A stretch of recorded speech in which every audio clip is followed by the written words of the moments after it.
اللهم صل على محمد وعلى آل محمد كما صليت على إبراهيم وعلى آل إبراهيم إنك حميد مجيد.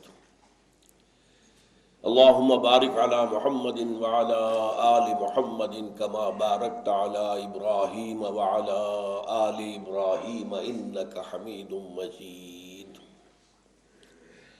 عن معاذ بن جبل رضي الله تعالى عنه ان رسول اللہ صلی اللہ علیہ وسلم خرج بالناس قبل غزوة تبوک فلما ان اصبح صلى بالناس صلاة الصبح ثم ان الناس ركبوا فلما ان طلعت الشمس نعس الناس في اثر الدلجة ولزم معاذ رسول اللہ صلی اللہ علیہ وسلم الى الآخر. رواہ ترمذی وقال حدیث حسن ورواہ احمد بن حنبل وابن والنسائی وابن ماجہ رحمہم اللہ. رب اشرح لی صدری ویسر لی امری واحلل عقدۃ من لسانی یفقہوا قولی آمین یا رب العالمین. آج بجائے درس قرآن کے ہم ایک حدیث کا مطالعہ کر رہے ہیں. ہمارے اس منتخب نصاب کے ساتھ اس حدیث کا جو تعلق ہے اس کو سمجھ لیجئے. ہم نے چوتھا حصہ جو ہے اس مطالعہ قرآن حکیم کے منتخب نصاب کا ختم کیا تھا. اس چوتھے حصے کا مرکزی مضمون تھا جہاد فی سبیل اللہ. چنانچہ اس کا آغاز ہوا تھا تیسرے حصے کے آخری درس سے، جس میں فرمایا وجاہدوا فی اللہ حق جہادہ، اللہ کی راہ میں جہاد کرو جیسا کہ جہاد کرنے کا حق ہے. اس سے بھی پہلے سورہ حجرات میں آ چکا تھا کہ مومن تو صرف وہی ہیں جو یقین والا ایمان رکھتے ہوں دل میں اور عمل میں جہاد فی سبیل اللہ ان کے موجود ہو. انما المؤمنون الذین آمنوا باللہ ورسولہ ثم لم یرتابوا وجاہدوا باموالہم وانفسہم فی سبیل اللہ اولئک هم الصادقون. پھر ہم نے جہاد اور قتال فی سبیل اللہ کے موضوع پر جو جامع ترین صورت ہے قرآن مجید کی سورۃ الصف کا مطالعہ کیا، جس میں فرمایا گیا کہ اگر جہنم کے عذاب سے نجات چاہتے ہو تو جہاد کا راستہ تمہیں لازماً اختیار کرنا پڑے گا. اور ساتھ ہی فرما دیا کہ جہاد کی جو آخری منزل ہے قتال، اللہ کی راہ میں جنگ، یہ گویا کہ وہ مقام ہے جہاں پر انسان اللہ کا محبوب بن جاتا ہے. ان اللہ یحب الذین یقاتلون فی سبیلہ صفا کانہم بنیان مرصوص. اس مناسبت سے میں نے ایک تقریر بھی کی تھی مکمل، جہاد فی سبیل اللہ کی حقیقت، اس کے مراحل مراتب، اور میں نے عرض کیا تھا کہ یہ 9 منزلہ عمارت ہے. جو آخری اور سب سے اونچی منزل ہے وہ قتال فی سبیل اللہ بن جاتی ہے، لیکن جہاد اس سے پہلے 8 منزلیں ہیں جو طے کر کے پھر یہ قتال کے منزل تک پہنچتا ہے. پھر یہ کہ اس جہاد و قتال کے لیے لوگ کہاں سے ملے، کیسے دستیاب ہوں، انہیں تیار کیسا کیا جائے، یہ مضمون سورہ جمعہ کا تھا. هو الذی بعث فی الامیین رسولا منہم یتلو علیہم آیاتہ ویزکیہم ویعلمہم الکتاب والحکمہ. پھر یہ کہ اس جہاد فی سبیل اللہ سے اعراض، اس سے پہلوتی ہی کرنا، اس سے بچ کر رہنا، یہ در حقیقت نفاق کو جنم دینے والی شے ہے. اور نفاق وہ شے ہے کہ اگر وہ جڑ پکڑ لے دل میں اور پھر وہ پختہ اور پروان چڑھ جائے تو پھر انسان اس مقام تک پہنچ جاتا ہے کہ جہاں دائمی جہنم کا وہ نمالہ بنے گا، اور اس دنیا میں نبی اکرم صلی اللہ علیہ وسلم کے استغفار سے بھی محروم ہو جاتا ہے. اگر آپ ان کے لیے استغفار کریں گے سواء علیہم استغفرت لہم ام لم تستغفر لہم لن یغفر اللہ لہم، اے نبی برابر ہے ان کے حق میں، آپ چاہیں تو ان کے لیے استغفار کریں چاہے نہ کریں، لیکن اللہ ہرگز معاف نہیں کرے گا. تو یہ جو پوری ہم نے بحث پڑھی ہے، کافی وقت لگا ہے اس میں. اب اس کے حوالے سے یوں سمجھیے کہ یہ آخری درس ہے جو حدیث کی شکل میں آ رہا ہے. اس حدیث کا عنوان آپ دیکھ رہے ہیں کہ حکمت دین.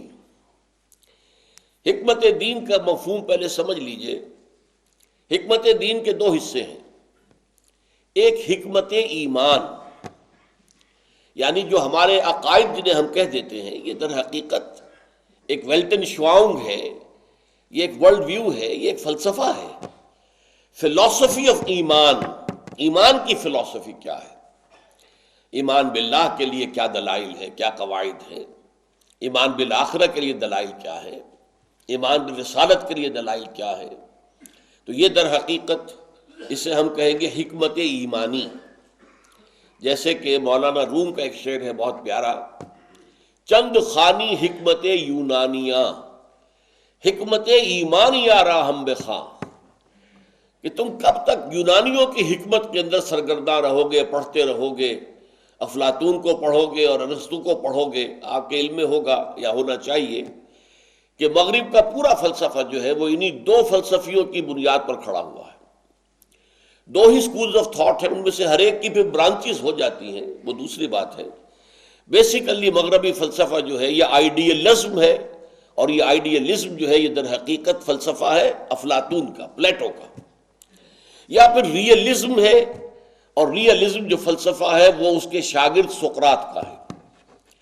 یہ دو بے بنیاد فلسفے ہیں، اور یہی در حقیقت پھر عالم اسلام میں جب آئے تو ایک بڑی یوں سمجھیے کہ ایک ایسی صورتحال پیدا ہو گئی جس کے لیے پھر متکلمین کو میدان میں آنا پڑا، امام غزالی جیسی شخصیت کو آنا پڑا، امام ابن تیمیہ جیسی شخصیت کو میدان میں آنا پڑا، تاکہ وہ اس کا مقابلہ کر سکیں۔ لیکن یہ کہ لوگوں کے اندر واقعتاً ان دونوں فلسفوں کا اتنا شغف ہو گیا تھا کہ بڑے پیارے انداز میں مولانا روم نے توجہ دلائی، چند خانی حکمت یونانیہ، کب تک تم یونانیوں کے فلسفے کے اندر سرگرداں رہو گے، کب تک پڑھتے رہو گے افلاطون کو اور ارسطو کو؟ حکمت ایمانیہ را ہم بخواں، کبھی ایمان کی حکمت کو سمجھنے کی کوشش کرو۔ یہ ایمان کی حکمت جو ہے یہ قرآن مجید کی مکی صورتوں میں۔ اچھا، حکمت دین کا ایک حصہ ہو گیا حکمت ایمان، فلسفی آف ایمان۔ دوسرا حصہ ہے حکمت شریعت، شریعت کی حکمت، اور اس کے بھی پھر دو حصے ہیں۔ ایک تو یہ کہ شریعت کے احکام کے اندر کیا وزڈم ہے، کیا مقصد ہے، کیا روح ہے، اس کو سمجھنا۔ ایک تو یہ ہے کہ آپ نے شریعت کا حکم جان لیا کہ نماز پڑھنا فرض ہے، نماز کے یہ اوقات ہیں، نماز کے یہ شرائط ہیں، نماز کے لیے وضو کرنا ہوگا، پھر یہ کہ نماز اس طرح ہوگی، پہلے کھڑے ہوں گے، پھر جو ہے ہاتھ باندھ کر یا ہاتھ چھوڑ کر، جو بھی مسلک ہے، پھر رکوع میں جائیں گے، پھر کھڑے ہوں گے، پھر سجدے میں جائیں گے، پھر بیٹھیں گے، پھر سجدے میں جائیں گے، پھر کھڑے ہو جائیں گے، ایک رکعت اس طرح مکمل ہوگی۔ یہ نماز کا ڈھانچہ ہے، یہ نماز کا قانونی خاکہ ہے۔ لیکن نماز کی حکمت کیا ہے؟ اس کی روح باطنی کیا ہے؟ اس کا مقصد کیا ہے؟ اس طرح روزہ، آپ نے جیسے کہ صبح صادق ہوئی اس وقت سے کھانا پینا بند کر دیا، اور سورج کے غروب ہونے تک آپ نے یہ پابندی قبول کی، یہ روزہ ہو گیا۔ یہ روزے کا ظاہر ہے۔ روزے کی حکمت کیا ہے؟ روزے کا مقصد کیا ہے؟ روزے کا مطلوب و مقصود کیا ہے؟ کیا اس کے پیچھے وزڈم ہے؟ یہ ہے حکمت۔ تو حکمت دین کے دو حصے، پہلا حصہ حکمت ایمانی، دوسرا حصہ حکمت شریعت۔ حکمت شریعت کا بھی پہلا حصہ ہوا احکام جو ہے علیحدہ علیحدہ انڈیویجولی، ان میں سے ہر ایک کی حکمت کو معلوم کرنا۔ اس موضوع پر بہت عظیم تصنیف ہے، اور غالباً اپنے موضوع پر پوری تاریخ جو ہے ہماری امت کی، اس میں یہ ایک ہی کتاب لکھی گئی ہے، اور اس کا نام ہے حجت اللہ البالغہ۔ شاہ ولی اللہ دہلوی رحمۃ اللہ علیہ کی یہ تصنیف جو ہے یہ اس موضوع پر حرف آخر ہے۔ حکمت شریعت کا ایک دوسرا پہلو ہے، وہ یہ کہ اس مختلف افعال و اعمال کو جوڑنے والی شے کیا ہے، ان میں ربط اور ترتیب کیا ہے، ان میں اولیت، اقدمیت اور ثانویت کا رشتہ کیا ہے، کون سی چیز مقدم ہے، کون سی چیز مؤخر ہے، کون سی بنیادی ہے، کون سی فروعی ہے، اور ان کے درمیان وہ وزڈم، وہ حکمت جو انہیں جوڑ کر ایک وحدت بناتی ہے، ان تمام احکام شریعت کو ایک وحدت کی لڑی میں پرو دیتی، وہ کیا ہے؟ تو یہ جو آخری میں نے سلسلہ بیان کیا ہے، اس کے اعتبار سے یہ حدیث حکمت دین کا ایک عظیم خزانہ ہے کہ مختلف افعال و اعمال جو ہیں شریعت کے، ان کا باہمی ربط کیا ہے، ان کا رشتہ کیا ہے، ان کا تعلق کیا ہے، ان میں ریشیو پروپورشن کیا ہے، اس میں آپس میں ان کو جوڑ کر ایک شے بنانے والی وہ کیا ہے۔ اس اعتبار سے میں عرض کر دوں کہ یہ حدیث اگر سند کے اعتبار سے بھی اتنی قوی ہوتی جتنی کہ ام السنہ حدیث جبرائیل ہے، حدیث جبرائیل ہی کے پیمانے کی یہ حدیث بھی ہے۔ حدیث جبرائیل جسے ام السنہ کہا گیا، اصل میں تفصیل میں نہیں جا سکتا، لیکن وہ سند کے اعتبار سے بہت مضبوط ہے، بہت مضبوط ہے، لہذا اس کی طرف توجہ بہت مبذول ہوئی ہے، علماء کی بھی، عوام کی بھی۔ جب اسے کہا گیا جیسے کہ سورہ فاتحہ ہے ام القرآن، قرآن کی جڑ، قرآن کی اساس، قرآن کی بنیاد سورہ فاتحہ، اس طرح سنت اور حدیث اس کی جڑ، اس کی اساس حدیث جبرائیل ہے، بالکل اسی پائے کی یہ حدیث بھی ہے۔ لیکن وہ حدیث چونکہ بخاری میں بھی ہے، مسلم میں بھی ہے، بقیہ صحائف ستہ کی تمام کتابوں میں موجود ہے، تو سند کے اعتبار سے اس کا درجہ بہت بلند ہے، جبکہ یہ جو ہے نہ بخاری میں ہے نہ مسلم شریف میں ہے، اگرچہ باقی 4 کتابوں میں، مسند احمد میں بھی ہے، سنن نسائی میں بھی ہے، سنن ابن ماجہ میں بھی ہے، جامع ترمذی میں بھی ہے، لیکن بہرحال اس کے باوجود سند کے اعتبار سے اس کا پایہ وہ نہیں بنتا جو حدیث جبرائیل کا ہے، اسی لیے اس کی جانب زیادہ توجہ نہیں ہوئی۔ لیکن میں یہ سمجھتا ہوں کہ آج کے دور میں فہم دین کے اعتبار سے شاید یہ حدیث جبرائیل سے بھی اہم تر حدیث ہے، اس لیے کہ حدیث جبرائیل نے ہمارے ہاں اسلام، ایمان، احسان، اس کے جو مراتب قائم کیے، وہ بہت حد تک مسلمانوں کے اندر، ان کے معاشرے میں، ان کے سماج میں، ان کی تہذیب و تمدن میں وہ موجود ہیں۔ لیکن یہ چیزیں جو ہیں ان میں سے اکثر کا معاملہ آج آپ دیکھیں گے کہ بہت ہی نگاہوں سے اوجھل ہو گئی ہیں چیزیں۔ اب اس میں ایک خاص جو پہلو اس حدیث کا ہے وہ یہ ہے، اس حدیث کو پڑھتے ہوئے انسان خود کو بھی اسی ماحول کا حصہ سمجھنے لگتا ہے جس ماحول کو یہ حدیث بیان کر رہی ہے۔ اس کے راوی حضرت معاذ بن جبل رضی اللہ تعالی عنہ، ان کے بارے میں بھی یہ جان لیجئے کہ صحابہ کرام میں جن چند صحابہ کے لیے حضور نے افعل التفضیل کا صیغہ استعمال کیا، افعل التفضیل یہ سب سے اونچی فارم ہے ایڈجیکٹو کی، سپرلیٹو ڈگری، تو وہ الفاظ استعمال کیے حضور نے، ان ارحم امتی بے امتی ابو بکر، میری امت میں امت پر سب سے شفیق رحیم ابو بکر ہے، واشدہم فی امر اللہ عمر، اور شدید ترین اور سخت ترین اللہ کے معاملے میں عمر ہے، واکثرہم حیاء عثمان، حیا میں سب سے زیادہ حضرت عثمان ہے، اقضاہم علی، صحیح قوت فیصلہ رکھنے میں سب سے اوپر حضرت علی ہے۔ اسی طرح بعض اور صحابہ کے لیے بھی الفاظ آئے ہیں، اقرأہم ابی بن کعب، میرے صحابہ میں قرآن کا سب سے بڑا عالم ابی بن کعب ہے۔ اسی طرح اس میں آیا ہے اصدقہم لہجۃ ابو ذر، وہ شخص کے جس کے ظاہر و باطن میں کوئی فرق نہیں ہے، وہ ابو ذر ہے رضی اللہ تعالی عنہ۔ فرمایا عالمہم بالحلال والحرام معاذ بن جبل، اور حلال اور حرام کا علم جو ہے، یعنی شریعت کا علم، کیا چیز جائز ہے کیا ناجائز ہے، کیا حلال ہے کیا حرام ہے، کیا فرض ہے کیا ممنوع ہے، یہ ساری چیزیں جو ہیں شریعت کی، ان کا سب سے بڑا جاننے والا حضرت معاذ بن جبل ہے رضی اللہ تعالی عنہ، وہ اس حدیث کے راوی ہیں۔ پھر ایک بات اور نوٹ کیجئے گا، اتنے اونچے پائے کی شخصیت، اعلمہم کی سند پانے والے حضور سے، وہ سوال کیا کر رہے ہیں حضور سے، وہ جب آپ کے سامنے آئے گا تو ایک دفعہ ہم پر کپ کپی طاری ہو جانی چاہیے، ہم کس غفلت کے اندر پڑے ہوئے ہیں، اور اتنے عظیم المرتبت جو صحابہ تھے ان کو کیا فکر دامنگیر رہتی تھی۔ اس اعتبار سے یہ حدیث بہت اہم ہے۔ ان معاذ بن جبل رضی اللہ عنہ، حضرت معاذ بن جبل سے روایت ہے، ان رسول اللہ صلی اللہ علیہ وسلم خرج بالناس قبل غزوۃ تبوک، کہ نبی اکرم صلی اللہ علیہ وسلم تبوک سے قبل لوگوں کو لے کر نکلے، یعنی تبوک کے سفر کا یہ واقعہ بیان ہو رہا ہے۔ تبوک کا ایک سفر ہوا مدینے سے تبوک تک، اور پھر ہوا تبوک سے واپس مدینہ. اس سفر کے 2 حصے ہو گئے. تو قبل تبوک یہ ہے اور بعد تبوک وہ واپسی کا سفر ہوگا. تو قبل تبوک حضور لے کر صحابہ کرام کو اپنی فوج کو لے کر نکلے ہیں. یہ اب اس کو خاص طور پر نوٹ کیجئے، تبوک کا غزوہ حضور کی حیات طیبہ کا آخری غزوہ ہے. سن 9 ہجری میں یہ واقعہ پیش آ رہا ہے.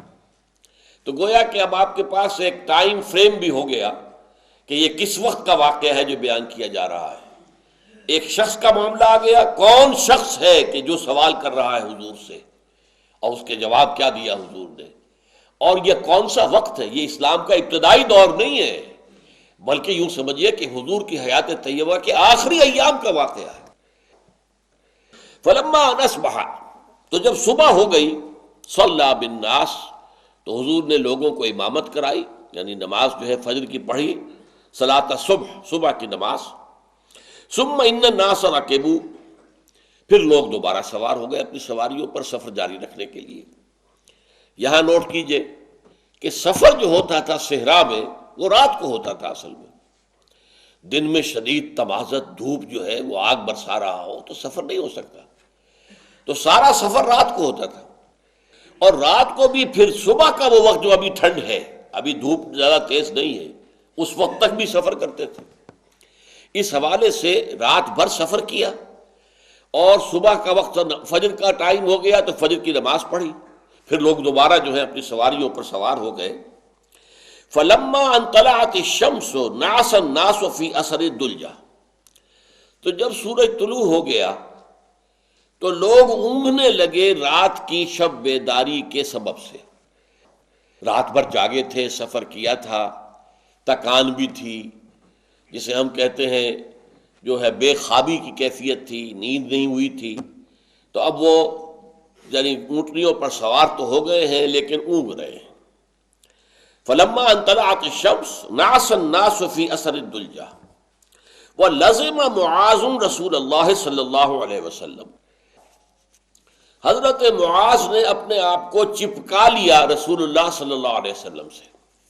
یعنی جس اونٹنی پر آپ سوار تھے وہ چل رہی ہے، اس کے ساتھ ساتھ ہی آپ اپنی اونٹنی رکھی، پوری طرح بیدار رہے، ہوشیار رہے کہ حضور کا قرب جو ہے وہ ختم نہ ہو جائے، کہیں میں بھی اونگ جاؤں اور میری اونٹنی بھی ادھر ادھر ہو جائے، میں پیچھے رہ جاؤں. نہیں، پوری طرح ہوشیار، چوکس چوکنے رہے.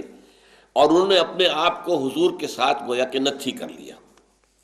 نعس الناس فی اثر الدلجۃ ولزم معاذ رسول اللہ صلی اللہ علیہ وسلم یتلو اثرہ، کہ حضرت معاذ جو ہیں آپ کے نقش قدم پر چل رہے تھے، اونٹنی کے پیچھے پیچھے پیچھے پیچھے لگ کر. والناس تفرقت بہم رکابہم علی جواد الطریق، اور بقیہ جو پورا لشکر تھا ان کو لے کر ان کی سواریاں، ان کے اونٹ، ان کی اونٹنیاں متفرق ہو گئیں، منتشر ہو گئیں راستے کی پوری چوڑائی میں، جواد الطریق. تاکلو و تسیر، وہ جو اونٹ اور اونٹنیاں تھیں وہ کھاتے بھی تھے اور پھر چلتے بھی تھے. ایک دو منہ مار لیے پھر آگے چل پڑے، پھر آگے کوئی اور درخت نظر آ گیا تو وہاں ادھر چلے گئے. فبینما معاذ علی اثر رسول اللہ صلی اللہ علیہ وسلم، تو اسی دوران میں کہ حضرت معاذ جو ہیں رضی اللہ تعالی عنہ نبی اکرم صلی اللہ علیہ وسلم کے ساتھ ساتھ چپکے ہوئے چل رہے تھے. وَنَاقَتُهُ تَأْكُلُ مَرَّةً وَتَسِيرُ أُخْرَى، اور حضور کی اپنی اونٹنی بھی کچھ کھاتی تھی، چرتی تھی اور چلتی تھی. اس کا مطلب کیا ہوا کہ حضور بھی پوری طرح بیدار نہیں تھے، حضور بھی اپنی اونٹنی کو، اپنی سواری کو پوری طرح کنٹرول نہیں کر رہے تھے، بلکہ اونٹنی کو کچھ آزادی تھی، جیسے بقیہ لوگوں کی اونٹنیاں ادھر سے ادھر، ادھر سے ادھر کچھ کھانے پینے کے لیے تھیں، اسی طرح وہ اونٹنی چل رہی تھی. لیکن حضرت معاذ نے اپنی اونٹنی کو لگایا ہوا تھا، جدھر وہ اونٹنی جائے گی ادھر ہی حضرت معاذ بھی لے جائیں گے اپنی اونٹنی کو. اثرت ناقۃ معاذ، کہ اچانک حضرت معاذ کی جو اونٹنی تھی اس نے ٹھوکر کھائی. فقبحها بالزمام، تو حضرت معاذ نے اس کی لگام کھینچ کر اسے قابو میں کرنے کی کوشش کی. فحبت، تو وہ اور بنک گئی. حتیٰ نفرت منہا ناقۃ رسول اللہ صلی اللہ علیہ وسلم، یہاں تک کہ چونکہ قریب تھی حضرت حضور کی اونٹنی بھی اور حضرت معاذ کی بھی، جب حضرت معاذ کی اونٹنی بدکی تو حضور کی اونٹنی بھی بدک گئی. نفرت منہا ناقۃ رسول اللہ صلی اللہ علیہ وسلم. اب دیکھ رہے ہیں آپ یہ تفاصیل اس واقعے کی، اور بالکل اس ماحول کی ایک کیفیت ہم محسوس کر رہے ہیں کہ نہیں. ثم ان رسول اللہ صلی اللہ علیہ وسلم کشف عنہ قناعہ. اس پر حضور نے اپنے ہودج ہوتا ہے جو اونٹ کے اوپر رکھ دیا گیا ہے، اور اس میں حضور بیٹھے ہوئے ہیں، دونوں طرف پردے پڑے ہوئے ہیں. تو حضور نے اپنا پردہ اٹھا کر دیکھا. کشف عنہ قناعہ فالتفت، پھر آپ نے ادھر ادھر دیکھا، التفات فرمایا. فاذا ليس من الجيش رجل ادنى اليه من معاذ. تو حضور نے دیکھا کہ پورے لشکر میں معاذ سے زیادہ قریب تر آپ سے اور کوئی نہیں ہے. سب سے زیادہ قریب اور سب سے زیادہ سمجھیے کہ نزدیک آپ کے حضرت معاذ رضی اللہ تعالیٰ عنہ. فناداہ رسول اللہ صلی اللہ علیہ وسلم فقال یا معاذ. تو حضور نے آواز دی حضرت معاذ کو اور پکارا، ہے معاذ. قال لبیک یا نبی اللہ. انہوں نے کہا میں حاضر ہوں اللہ کے نبی. قال ادن دونک. حضور نے فرمایا ذرا اور قریب آ جاؤ. فدنا منہ. تو وہ اور زیادہ قریب ہو گئے. حتی لصقت راحلتہما احداہما بالاخری. یہاں تک کہ ان دونوں کی اونٹنیاں ایک دوسرے کے ساتھ مس کرنے لگیں، چل رہی ہیں. حضور حضرت معاذ جو ہیں جب حکم دیا ادن دونک اور قریب آ جاؤ، تو اس قدر قریب آ گئے کہ وہ دونوں جو اونٹنیاں ہیں وہ آپس میں گویا کہ رگڑ کھا رہی ہیں. فقال رسول اللہ صلی اللہ علیہ وسلم. پھر فرمایا اللہ کے رسول صلی اللہ علیہ وسلم نے، ما کنت احسب الناس منا کمکانہ من البعد. ہم نہیں سمجھتے تھے کہ لوگ ہم سے اتنے فاصلے پر ہو جائیں گے. اب اس فقرے کو سمجھیے کہ صرف تمہارے سوا اور کوئی قریب موجود نہیں ہے. سارا لشکر منتشر ہو گیا ہے، کوئی ادھر ہے کوئی ادھر ہے. یہ ہمارا گمان نہیں تھا کہ ایسا ہوگا. اس کی اہمیت کیا، پس منظر کیا ہے. نبی اکرم صلی اللہ علیہ وسلم کے دشمن جو ہیں وہ تو ہر جگہ موجود تھے، طاق میں رہتے تھے کہ آپ کی زندگی کا چراغ گل کر دیا جائے. جیسا کہ واقعہ آتا بھی ہے کہ تبوک سے واپسی پر کچھ منافقوں نے کوشش کی تھی حضور کو قتل کرنے کی، شہید کرنے کی. وہ ایک ایسی تنگ گھاٹی کے اندر جہاں آ کر وہ وادی جو ہے بہت تنگ ہو گئی تھی، وہاں چھپ کر بیٹھے رہے کہ حضور یہاں سے گزریں گے تو حملہ کریں گے. انہوں نے حملہ کیا. یہ دوسری بات ہے کہ وہ ناکام رہے. اسی حساب سے حضور کہہ رہے ہیں کہ یہ یعنی اس طریقے سے امیر لشکر کو اور اللہ کے رسول کو تنہا چھوڑ دینا، یہ تو گویا کہ ایک طرح سے بڑی ہی غفلت کا معاملہ ہے، بہت ہی بے احتیاطی کا معاملہ ہے. اب دیکھیے یہ موقع ہوتا ہے بیک بائٹنگ کا. ذرا سی بھی اگر انسان کے اندر خود غرضی ہے یا کمینگی ہے، فرض کیجئے کہ میں سخت لفظ استعمال کر رہا ہوں، تو اس وقت وہ کہے گا، اپنے نمبر بنائے گا. حضور دیکھیے میں تو آپ کے ساتھ بالکل چمٹا ہوا چلا آ رہا ہوں، اور لوگوں میں تو یہ توجہ ہے ہی نہیں، پرواہ ہے ہی نہیں، فکر کرتے ہی نہیں ہیں، سوچتے ہی نہیں ہیں. یہ ہوتا ہے ذرا سی بھی کم ظرفی اگر ہو تو یہ موقع ایسا ہے کہ وہ اپنے نمبر بھی بنائے اور دوسرے کے دوسروں کے اوپر تنقید بھی کرے اور ان کی بیک بائٹنگ کرے. فقال معاذ یا نبی اللہ. لیکن حضرت معاذ کا طرز عمل کیا تھا؟ معاذ نے کہا، اے اللہ کے نبی، اناس الناس فتفرقت بہم رکابہم. لوگ اونگ گئے ہیں رات کی بھر کی کہ سفر کی وجہ سے، مشقت کی وجہ سے، جاگنے کی وجہ سے. فتفرقت بہم رکابہم، تو ان کی سواریاں جو ہیں ان کے سمیت ادھر ادھر ہو گئی ہیں. ترتع و تسیر، وہ چر چگ نہیں ہے، کچھ کھا پی بھی رہی ہیں اور چل بھی رہی ہیں. اب یہاں پھر دیکھیے حضور نے بھی یہ نہیں کہا، اپنے آپ کو سپر نیچرل ظاہر نہیں کیا. حضور نے ہمیشہ اپنے آپ کو ایک انسان کی حیثیت سے پیش کیا ہے. چنانچہ یہاں کیا فرمایا؟ فقال رسول اللہ صلی اللہ علیہ وسلم وانا کنت ناعسا، میں خود بھی اونگ رہا تھا. یہ ہے وہ بشریت. یعنی اگر لوگ اونگ گئے ہیں تو یہ کوئی ایسی عجیب بات تو نہیں ہے. میں خود بھی اونگ رہا تھا. یہ پہلے ہم پڑھ چکے کہ حضور کی اونٹنی بھی اسی طرح چل رہی تھی، کچھ ادھر گئی، ادھر سے کسی درخت میں پتوں کے اندر منہ مار لیا، کچھ کھا لیا، پھر ادھر کہیں نظر آ گئی کوئی جھاڑی، کوئی اور درخت تو ادھر ہو گئی. تو یہی کیفیت حضور کی اونٹنی کی تھی. تو جیسا کہ میں نے اس وقت بھی عرض کیا تھا، اس کا مطلب یہ کہ حضور بھی پوری طرح چوکس نہیں تھے، بیدار نہیں تھے. یہاں حضور نے بالکل بلا تکلف، وانا کنت ناعسا، کہ میں بھی تو سویا ہوا تھا. فلما را معاذ بشرا رسول اللہ صلی اللہ علیہ وسلم الیہ وخلوتہ، اب آئی ہے اصل حدیث۔ اب جو حضرت معاذ رضی اللہ تعالی عنہ نے دیکھا کہ حضور مجھ سے خوش ہیں، سارے لشکر میں ایک شخص جو ہے اس نے اپنے آپ کو باندھ کے رکھا ہے، وہ چمٹا ہوا چلا آ رہا ہے، ساتھ ساتھ چلا آ رہا ہے، تو ظاہر بات ہے کہ حضور کے دل میں ان کے لیے شفقت کے، محبت کے یہ جذبات پیدا ہوئے۔ فلما را معاذ بشرا رسول اللہ صلی اللہ علیہ وسلم خلوتہ، دو چیزیں میسر آ گئیں، حضور جو ہے خوش بھی ہیں اس وقت، اور دوسرے کہ تنہائی ہے، کوئی اور ہے نہیں، یہ تو بالکل خلوت ہے، حضور اور حضرت معاذ، وہ جو چاہے آپس میں گفتگو کریں۔ قال یا رسول اللہ اذن لی ان اسألک عن کلمۃ قد امرضتنی واسقمتنی واحزنتنی، انہوں نے عرض کیا، اے اللہ کے رسول، اے اللہ کے نبی، مجھے اجازت مرحمت فرمائیے کہ میں آپ سے ایک ایسی بات کے بارے میں سوال کر سکوں جس نے مجھے بیمار کر دیا ہے، سقیم کر دیا ہے، مجھے شدید حزن اور شدید فکر سے اور صدمے سے دوچار کر دیا۔ اب یہ تین الفاظ استعمال کیے، غور کیجیے۔ فقال نبی اللہ صلی اللہ علیہ وسلم، اس پر ارشاد فرمایا اللہ کے نبی صلی اللہ علیہ وسلم نے، سلنی اما شئت، پوچھو جو پوچھنا ہے۔ یہ چونکہ حضور کی کیفیت جو ہے، اب اس وقت دریائے سخاوت جو ہے وہ جوش میں آیا ہوا ہے، سلنی اما شئت، پوچھو پوچھو جو پوچھنا ہو پوچھو۔ فقال یا نبی اللہ، تو حضرت معاذ نے عرض کیا، ہے اللہ کے نبی، حدثنی بعمل، مجھے وہ عمل بتا دیجئے، یدخلنی الجنت، جو مجھے جنت میں داخل کر دے۔ کس کو یہ فکر لاحق ہے؟ کون مریض ہو گیا اس فکر میں؟ اور ہمیں کتنی فکر لاحق ہے؟ ہمیں آخرت کا کتنا فکر ہے، کتنی سوچ ہے؟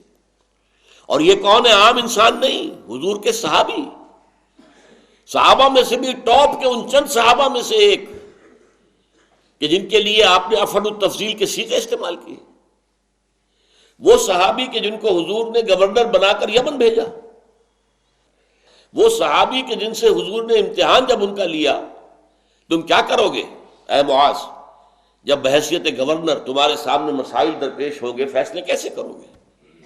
عرض کیا، میں قرآن مجید کے مطابق فیصلے کروں گا۔ پھر فرمایا، اچھا اگر تمہیں قرآن میں کوئی بات نہ ملے اس سے متعلق، تو عرض کیا پھر میں آپ کی حدیث کی طرف، آپ کے کوئی فیصلوں کی طرف رجوع کروں گا۔ فرمایا اگر میرے فیصلوں میں بھی کوئی بات تمہیں نہ ملے، کوئی نظیر نہ ملے، پھر کیا کرو گے؟ اب عرض کیا، ثم اجتہد، پھر میں اجتہاد کروں گا۔ یہ ہے، یہ اجتہاد کے موضوع پر یہ ہے حدیث ام سنہ۔ اس پر حضور نے اپنے دست مبارک سے حضرت معاذ بن جبل کے سینے پر تھپکی دی کہ اللہ کا بڑا فضل ہے کہ اس نے اللہ کے نبی، اللہ کے پیغامبر کے ایک پیغامبر کو، رسول اللہ، کیونکہ اب یہ جا رہے تھے تو حضور کے ایلچی کی حیثیت سے جا رہے تھے، ان کو جو ہے وہ دین کا فہم عطا کیا، اور اس قدر گہری بات جو ہے ان کی سمجھ میں آ گئی، اجتہاد کی ڈیفینیشن۔ وہ شخص ہے جو سوال کر رہا ہے کہ مجھے بتا دیجئے، حدثنی بعمل یدخلنی الجنہ لا اسألک عن شیء غیرہا، حضور مجھے تو وہ عمل بتا دیجئے جو مجھے جنت میں داخل کر دے، اور میں اس کے سوا آپ سے کچھ نہیں پوچھنا چاہتا۔ معلوم ہوا کہ ایک ہی دھن ہے، ایک ہی فکر ہے، ایک ہی سوچ ہے، ایک ہی فکر دامن گیر ہے۔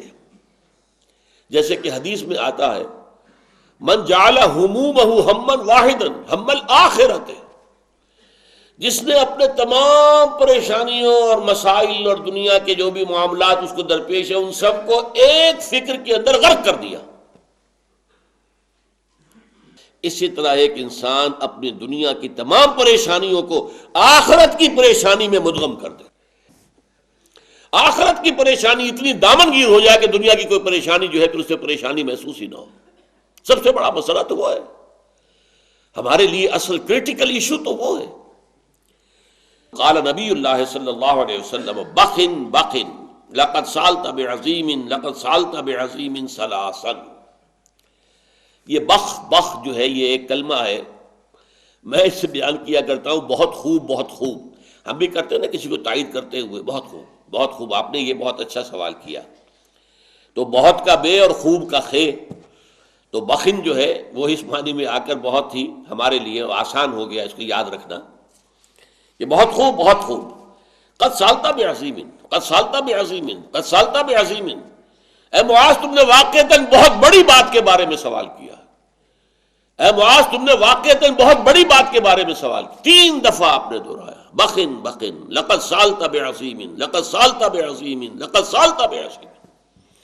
واقعتاً سوال کرنے کی شے یہی ہے، واقعتاً پوچھنے کی بات یہی ہے، واقعتاً فکر جس کا کہ انسان پر مسلط ہو جائے وہ یہی ہے. بخن بخن، لقد سالت بشیء عظیم، لقد سالت بعظیم ثلاثا وانہ لیسیر علی من اراد اللہ بہ الخیر. اور یقیناً یہ جنت میں داخل ہو جانا آسان ہے اس شخص کے لیے جس کے لیے اللہ تعالیٰ نے خیر کا فیصلہ کر لیا. یہ اللہ تعالیٰ ہی کی طرف سے تیسیر ہو جائے، رخ کو بدل دیا جائے، انسان کی توجہ ادھر کر دی جائے. وَإِنَّهُ لَيَسِيرٌ عَلَىٰ مَنْ أَرَادَ اللَّهُ بِهِ الْخَيْرَ فَلَمْ يُحَدِّثْهُ بِشَيْءٍ. تو حضور نے کوئی بات نہیں فرمائی حضرت معاذ سے الا قالہ 3 مرات، مگر یہ کہ ہر بات کو 3 مرتبہ دہرایا. حرصاً لکیما یتقنہ عنہ، اس لالچ میں یا اس خواہش سے کہ وہ ان کی طرف سے پوری طرح محفوظ ہو جائے، حضرت معاذ کے ذہن میں یادداشت میں وہ چیز کھب جائے، تاکہ وہاں سے یہ علم آگے پھیلے گا، معاذ کے ذریعے سے دوسرے صحابہ کرام تک جائے گا، امت تک جائے گا، آج ہم تک پہنچا ہوا ہے. لہذا حضور نے ہر حرف کو، ہر جملے کو 3 مرتبہ دہرایا، حرصاً اس لالچ میں، اس خواہش میں، لکیما یتقنہ عنہ، کہ وہ اسے اچھی طریقے سے اپنے دل کے اندر حضور کی طرف سے کہی ہوئی بات کو جما لے. فقال نبی اللہ صلی اللہ علیہ وسلم، پھر فرمایا حضور نے صلی اللہ علیہ وسلم. اب دیکھیے یہاں پر 2 چیزیں جداگانہ طور پر آئیں گی، ان کی حقیقت کو جان لیجئے. پہلی بات کیا فرمائی؟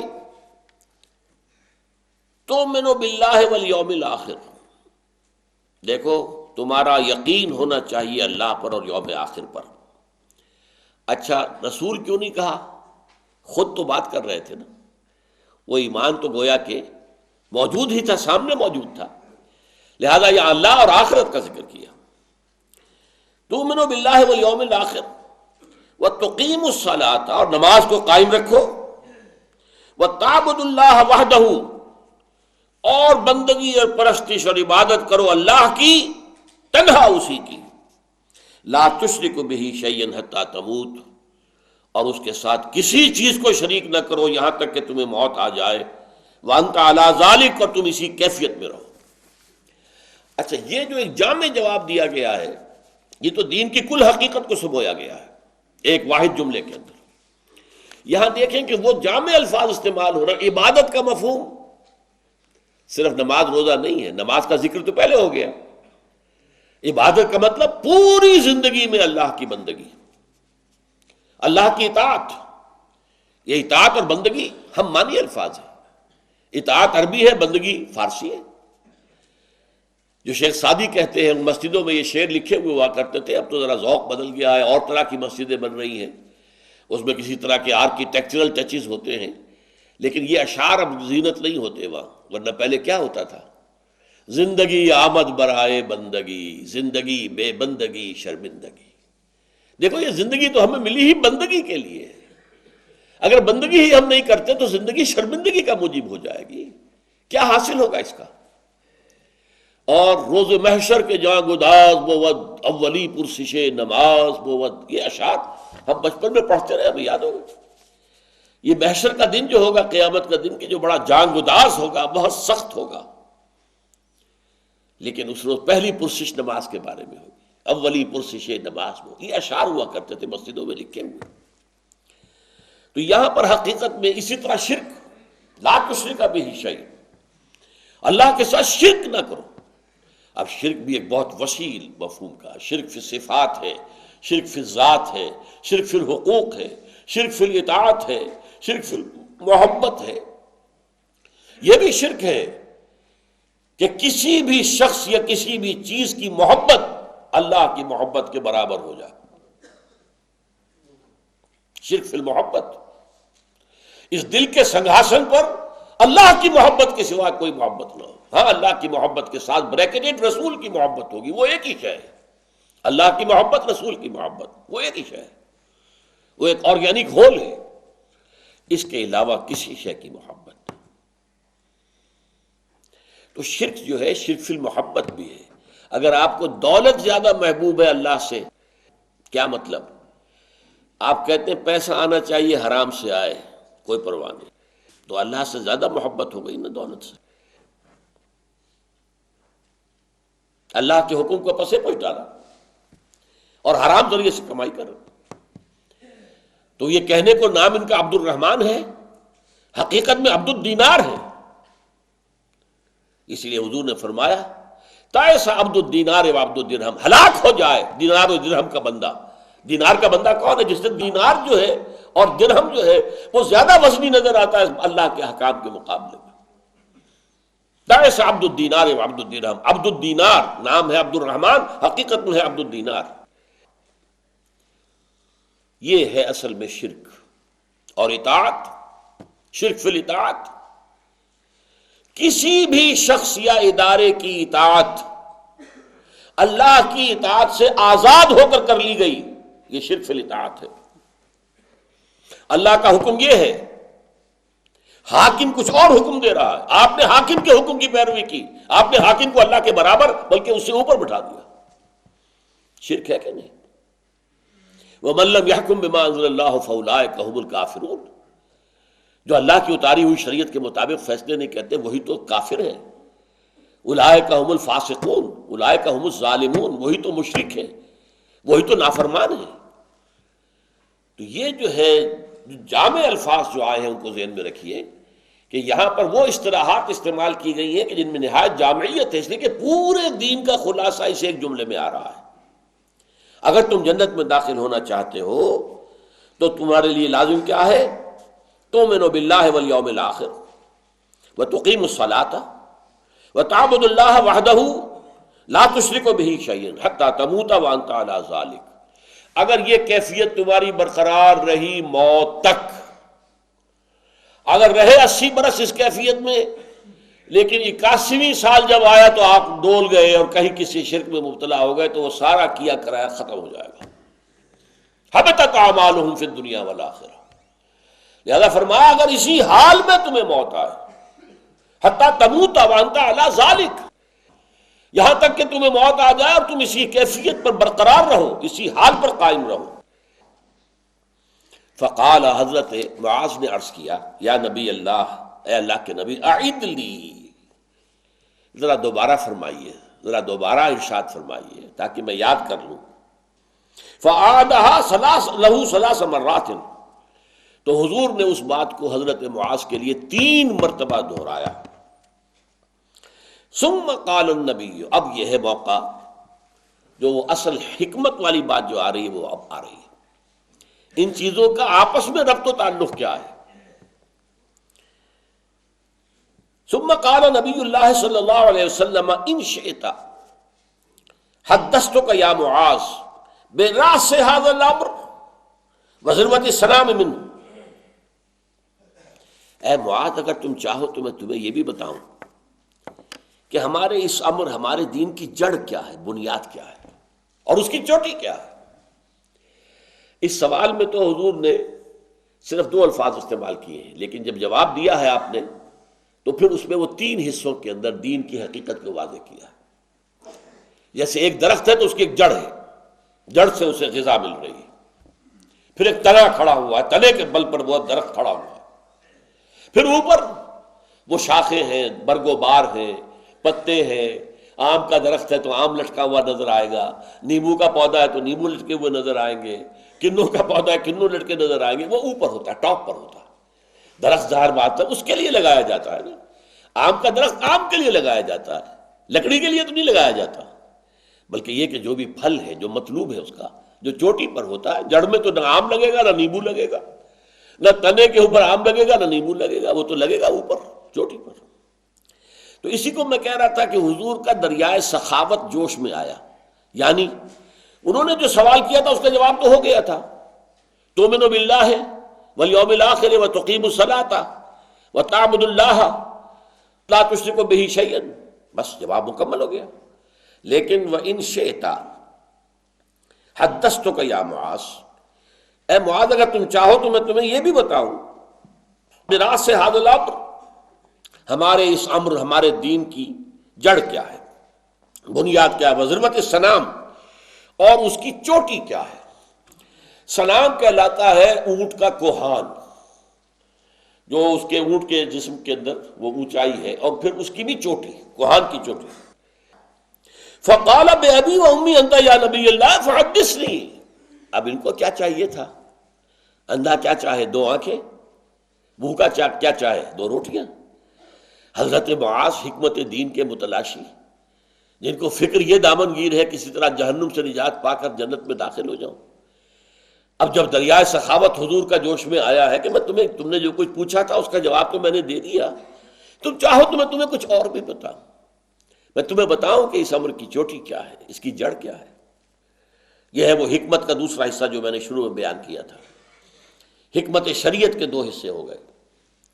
تو کیا کہا انہوں نے؟ بے ابی انت و امی یا رسول اللہ، اے اللہ کے رسول میرے ماں باپ آپ پر قربان ہو، آپ ضرور فرمائیے، مجھے بتائیے۔ فقال نبی اللہ صلی اللہ علیہ وسلم، اس پر فرمایا اللہ کے نبی نے صلی اللہ علیہ وسلم، ان راس ھذا الامر ان تشهد ان لا الہ الا اللہ وحدہ لا شریک لہ وان محمدا عبدہ ورسولہ، ہمارے اس معاملے کی جڑ کیا ہے؟ وہ تو یہ گواہی دینا ہے کہ اللہ کے سوا کوئی معبود نہیں، وہ تنہا ہے، اس کا کوئی شریک نہیں، اور یہ کہ محمد صلی اللہ علیہ وسلم اس کے بندے بھی ہیں اور رسول بھی ہیں۔ یہ تو جڑ ہو گئی۔ آپ جڑوں کو دیکھتے ہیں کہ درخت اگر اونچا ہوگا تو جڑ بھی نیچے پھیلتی ہے، پراپ اپ کرنا ہے نا، پورے درخت کو سنبھالنا ہے کہ ادھر کی ہوا چلی ہے تو ادھر کو جھک نہ جائے، تو ادھر جڑیں جو ہے وہ اس کو پراپ کریں گی، کھاڑی رکھیں گی ادھر کی۔ تو یہ میں آپ کو بتاؤں گا کہ درخت کے یہ تین حصے، جڑیں بھی پھیلتی ہیں، زمین کے اندر گہری جاتی ہیں، جتنا بڑا اونچا درخت ہوگا اس کی جڑ اتنی گہری ہونی چاہیے، ورنہ تو وہ کھڑا نہیں رہے گا۔ پھر یہ کہ تنا جو ہے بہت کمپیکٹ ہے، اس کے بعد پھر شاخیں ہیں، شاخوں کی شاخ در شاخ، چھوٹی شاخ پھر چھوٹی شاخ، پھر اس میں پتر ہیں اور اس کے اندر پھل لگ رہے ہیں۔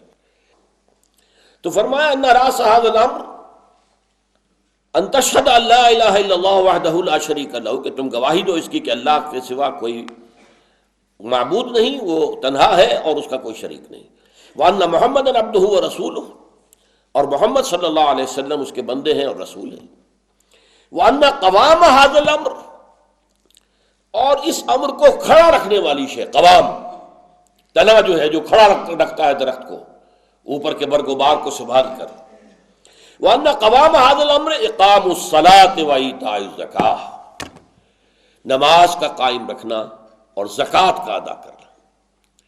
یہ جو چار ہیں عبادتیں، ان میں سے اہم ترین دو یہ ہیں۔ بڑی عجیب ان کے اندر ایک ترتیب ہے۔ دو عبادتیں وہ ہیں جو ہر مسلمان پر فرض ہیں، امیر ہو، غریب ہو، کوئی ہو، مرد ہو، عورت ہو، نماز اور روزہ۔ اور دو عبادتیں وہ ہیں جو صرف صاحب استطاعت پر ہیں، زکوٰۃ اور حج۔ ان دو میں سے ایک زکوٰۃ اور ان دو میں سے ایک نماز، یہ ہے اصل قوام، یعنی دین کا قوام، دین کو قائم رکھنے والی شے، دین کو ایک معاشرے کی حیثیت سے برقرار رکھنے والی شے۔ وہ قوام ھذا الامر وہ کیا ہے؟ اقام الصلاۃ وایتاء الزکاۃ، وان ذروۃ الصنام منہ، اور چوٹی جو ہے ہمارے اس دین کی، جو چوٹی کا عمل ہے، الجہاد فی سبیل اللہ، یہ برگ و بار جو ہے اس کا، وہ جہاد فی سبیل اللہ ہے۔ جس آم کے درخت پر آم نہ لگے اس کا اور کیا مصرف ہوگا کہ کاٹ کر اس کی لکڑی جلا دی جائے؟ جس کنو کے پودے پر کنو نہ لگے کیا مصرف ہوگا اس کا؟ کاٹ کر پھینک دیا جائے۔ یہ ہے وہ اصل شے۔ یہ نماز کس لیے ہے؟ وَاسْتَعِینُوا بِالصَّبْرِ وَالصَّلَاةِ، جیسے تنے نے کھڑا کیا ہوا ہے درخت کو، اسی طرح یہ نماز کھڑا رکھے آپ کو اللہ تعالیٰ کے دین کے لیے جہاد کرنے کی غرض سے۔ میرا وہ چھوٹا سا جو کتاب چاہے حقیقت جہاد فی سبیل اللہ، جو حضرات اس وقت لے گئے تھے، دوبارہ ایک دفعہ پڑھیں یہ جہاد کی حقیقت کیا ہے۔ ہم نے جہاد کو بدنام کر دیا ہے، جہاد کے ساتھ غلط تصورات ایڈ کر دیے گئے۔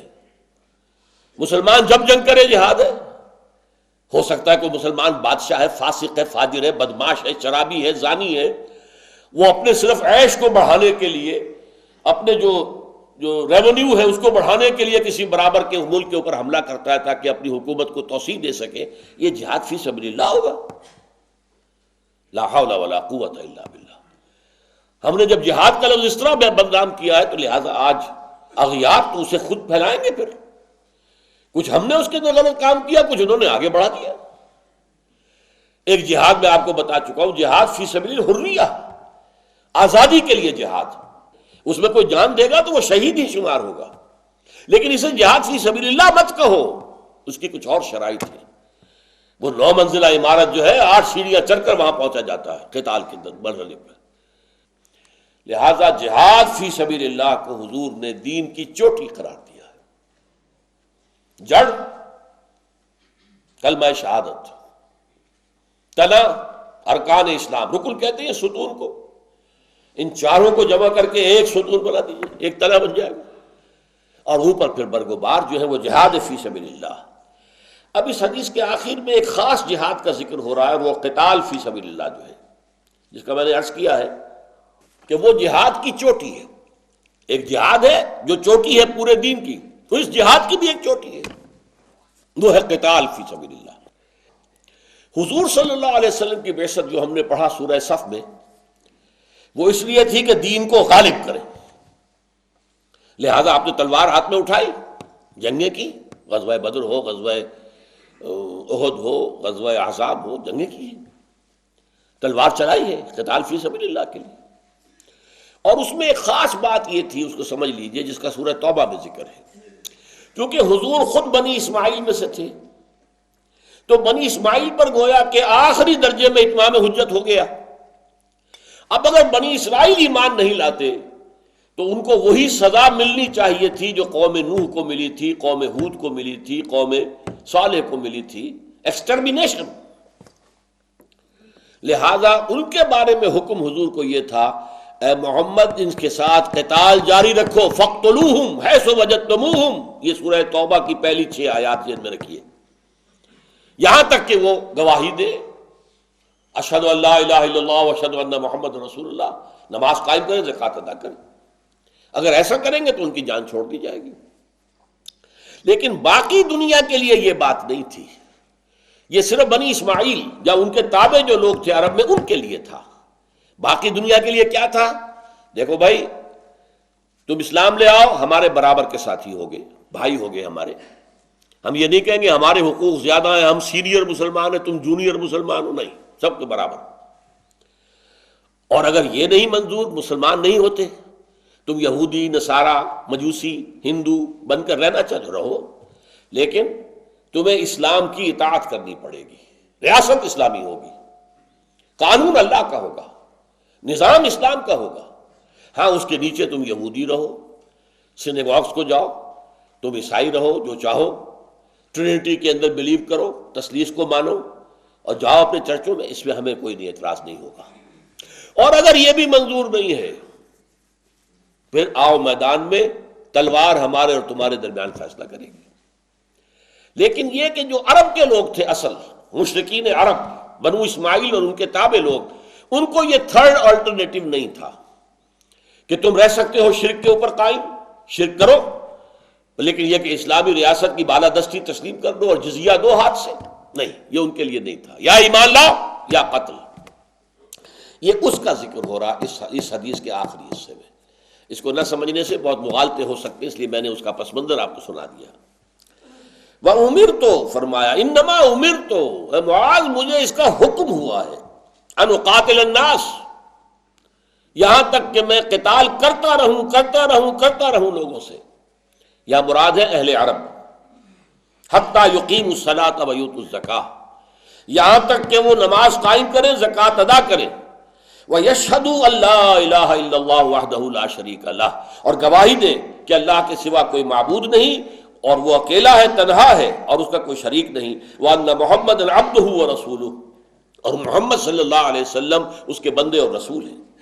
فَإِذَا فَعَلُوا ذَلِكَ، جب وہ یہ تین شرطیں پوری کر دیں گے، فَقَدْ اعْتَصَمُوا، تو وہ محفوظ ہو جائیں گے، وَعَصَمُوا وَدِمَاءَهُمْ وَأَمْوَالَهُمْ إِلَّا بِحَقِّهَا، اور وہ بچا لیں گے اپنی جانوں کو بھی، اپنے خون کو بھی، اپنے مال کو بھی، لیکن سوائے اس کے کہ اس کے اوپر کوئی قانون کا حق واقع ہو جائے۔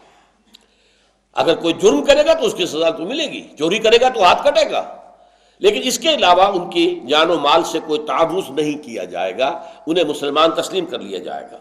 وَحِسَابُهُمْ عَلَى اللَّهِ عَزَّ وَجَلَّ، باقی ان کا حساب کہ آیا انہوں نے دل کی سچائی کے ساتھ، صداقت کے ساتھ، خلوص کے ساتھ، اخلاص کے ساتھ کلمہ شہادت پڑھا تھا، یا یہ کہ صرف جان بچانے کے لیے پڑھا تھا، یہ میرے ذمے نہیں ہے، اس کا حساب اللہ لے گا۔ حسابہم علی اللہ عز وجل، ان کا حساب جو ہے وہ اللہ کے ذمے ہے، جو بہت بلند و بالا ہے، بہت قوت اور اختیار والا ہے۔ یہ بات اب اچھی طرح سمجھ لیجئے کہ یہ معاملہ خاص تھا، پوری دنیا کے لیے نہیں تھا، بلکہ مشرکین عرب کے لیے تھا۔ عرب میں بھی جو نصارہ تھے، یہودی تھے، ان کو اسی سورہ توبہ کے اندر آپشن دیا گیا ہے، یؤتوا الجزیۃ عن ید وہم صاغرون، اپنے ہاتھ سے جزیہ پیش کریں اور چھوٹے بن کر رہیں، تو وہ یہودی رہے، عیسائی رہے، اسلامی مملکت میں رہ سکتے ہیں۔ لیکن یہ مشرکین عرب، یہ بنی اسماعیل اور جو ان کے تابع تھے، ان کے لیے یہ رعایت نہیں ہے، انہیں تو یا تو تسلیم کرنا ہے اور یا پھر یہ قتل کر دیے جائیں گے۔ اگرچہ اس کی نوبت نہیں آئی، 4 مہینے کی مہلت دی گئی تھی تو پورا عرب مسلمان ہو گیا، یا کچھ لوگ پھر عرب کو چھوڑ کر چلے گئے، ایسا ہوا ہے۔ کچھ لوگوں نے ہجرت کی ہے پھر، اب جو کہ ہجرت پہلے ہو رہی تھی حبشہ کی طرف تو مسلمانوں نے کی تھی، اور اب حبشہ ہی کی طرف جا رہے تھے یہ لوگ ہجرت کرتے ہوئے اپنے اسلام سے بچنے کے لیے اور قتل عام سے بچنے کے لیے۔ یا ایک پوائنٹ اور نوٹ کر لیجئے، حضرت ابوبکر کے زمانے میں رضی اللہ تعالی عنہ، جب منکرین زکوٰۃ کا مسئلہ پیش ہوا، ایک تو وہ تھے مرتدین جنہوں نے جھوٹے نبیوں کو مان لیا، ان کا معاملہ تو علیحدہ تھا، ان کے خلاف کسی کو اختلاف نہیں تھا، جنگ کرنی پڑے گی، یہ مرتد ہے۔ لیکن ایک وہ تھے جو مانعین زکوٰۃ تھے، وہ یہ نہیں کہتے تھے کہ ہم زکوٰۃ مانتے نہیں، زکوٰۃ آپ کو نہیں دیں گے، ہم اپنی زکوٰۃ خود اپنے طور پر خرچ کریں گے۔ اس پر مسئلہ پیدا ہوا کہ ان سے جہاد اور قتال کیا جائے یا نہ کیا جائے۔ حضرت عمر تک کی رائے یہ تھی کہ اس میں نرمی برتیے، 2 محاذ پہلے کھلے ہوئے ہیں، حضرت اسامہ کا لشکر جو حضور نے تیار کیا تھا آپ نے اس کو بھی بھیج دیا، ثانیاً آپ نے مرتدین جو ہیں جھوٹی نبوت کے پیروکاروں کے خلاف بھی جہاد شروع کر دیا۔ حال یہ ہے کہ حضور کے انتقال کی وجہ سے مسلمانوں کے حوصلے پست ہیں، مورال ڈاؤن ہے، دل زخم خوردہ ہے، وہ رنجیدہ ہے، غمگین ہے، تو آپ تیسرا محاذ نہ کھولیں، جبکہ انہوں نے نہ کسی جھوٹے نبی کو مانا، نہ شرک کا معاملہ ہے، نہ انہوں نے انکار کیا ہے کہ زکوٰۃ کو ہم مانتے ہی نہیں۔ تو اس پر حضرت ابوبکر نے جو دلیل دی تھی وہ یہ تھی کہ حضور کے قتال کے خاتمے کے لیے 3 شرطیں آئی ہیں، یہی 3 شرطیں سورہ توبہ میں بھی موجود ہیں اور یہاں اس حدیث میں بھی ہیں، حتیٰ یقیموا الصلاۃ ویؤتوا الزکاۃ وَيَشْهَدُوا أَن لَّا إِلَٰهَ إِلَّا اللَّهُ وَحْدَهُ لَا شَرِيكَ لَهُ وَأَنَّ مُحَمَّدًا عَبْدُهُ وَرَسُولُهُ۔ جب تک کہ یہ 3 شرطیں پوری نہیں کریں گے ان کا قتل عام کیا جائے گا۔ نماز قائم کریں، زکوٰۃ ادا کریں، اور گواہی دیں کہ اللہ کے سوا کوئی معبود نہیں، اور یہ کہ محمد صلی اللہ علیہ وسلم اللہ کے نبی اور رسول اور بندے ہیں۔ تو یہ ہے اصل میں کم سے کم منیمم شرط جس پر کہ قتال کا معاملہ جو اہل عرب تھے ان کے معاملے میں ختم ہو سکتا تھا۔ باقی پوری دنیا کے لیے اگر وہ اپنے مذہب پر قائم رہیں لیکن اسلام کی بالادستی قبول کر لیں تو ٹھیک ہے، ان سے تعارض نہیں کیا جائے گا۔ زبردستی کسی کو عیسائی کو مسلمان بنانا، یا یہودی کو مسلمان بنانا، یا ہندو کو یا مجوسی کو مسلمان بنانا، یہ جائز نہیں۔ اب دیکھیے جہاد کی جو آخری منزل ہے قتال، اس کے ضمن میں ایک اور بات آپ نے فرمائی، وقال رسول اللہ صلی اللہ علیہ وسلم، اور فرمایا اللہ کے رسول نے صلی اللہ علیہ وسلم، والذی نفس محمد بیدہ، اس ذات کی قسم جس کے ہاتھ میں محمد کی جان ہے. اللہ کی قسم کھانے کی بجائے یہ الفاظ استعمال کیے، اللہ کے قبضہ قدرت میں میری جان ہے، جب چاہے کھینچ لے. والذی نفس محمد بیدہ، اس ہستی کی قسم کھا کر کہہ رہا ہوں جس کے ہاتھ میں محمد کی جان ہے صلی اللہ علیہ وسلم. ما شہب وجہ ولا برت قدم فی عمل تبتغى فیہ درجات الجنت بعد الصلاۃ المفروضۃ کا جہاد فی سبیل اللہ. کسی بندے کے چہرے کے اوپر تکان کے آثار نہیں آئے، نہ کسی کے پاؤں غبار آلود ہوئے کسی عمل میں جس سے کہ وہ اللہ تعالیٰ کے درجات چاہتا ہو جنت کے اندر. نماز فرض کے بعد جہاد فی سبیل اللہ سے زیادہ. یعنی ہمارے دین میں چونکہ صلاۃ و عماد الدین، صلاۃ تو جو ہے وہ ستون ہے دین کا، اس کے بعد تمام اعمال کے مقابلے میں اللہ تعالیٰ کے جہاد کے راستے میں چلتے ہوئے اگر تکان کی وجہ سے چہرے کے اوپر آثار آ جائیں، یا اگر چلتے چلتے چلتے چلتے پاؤں غبار آلود ہو جائیں، تو اس عمل میں جتنا وزن ہے اتنا کسی اور عمل میں وزن نہیں ہے.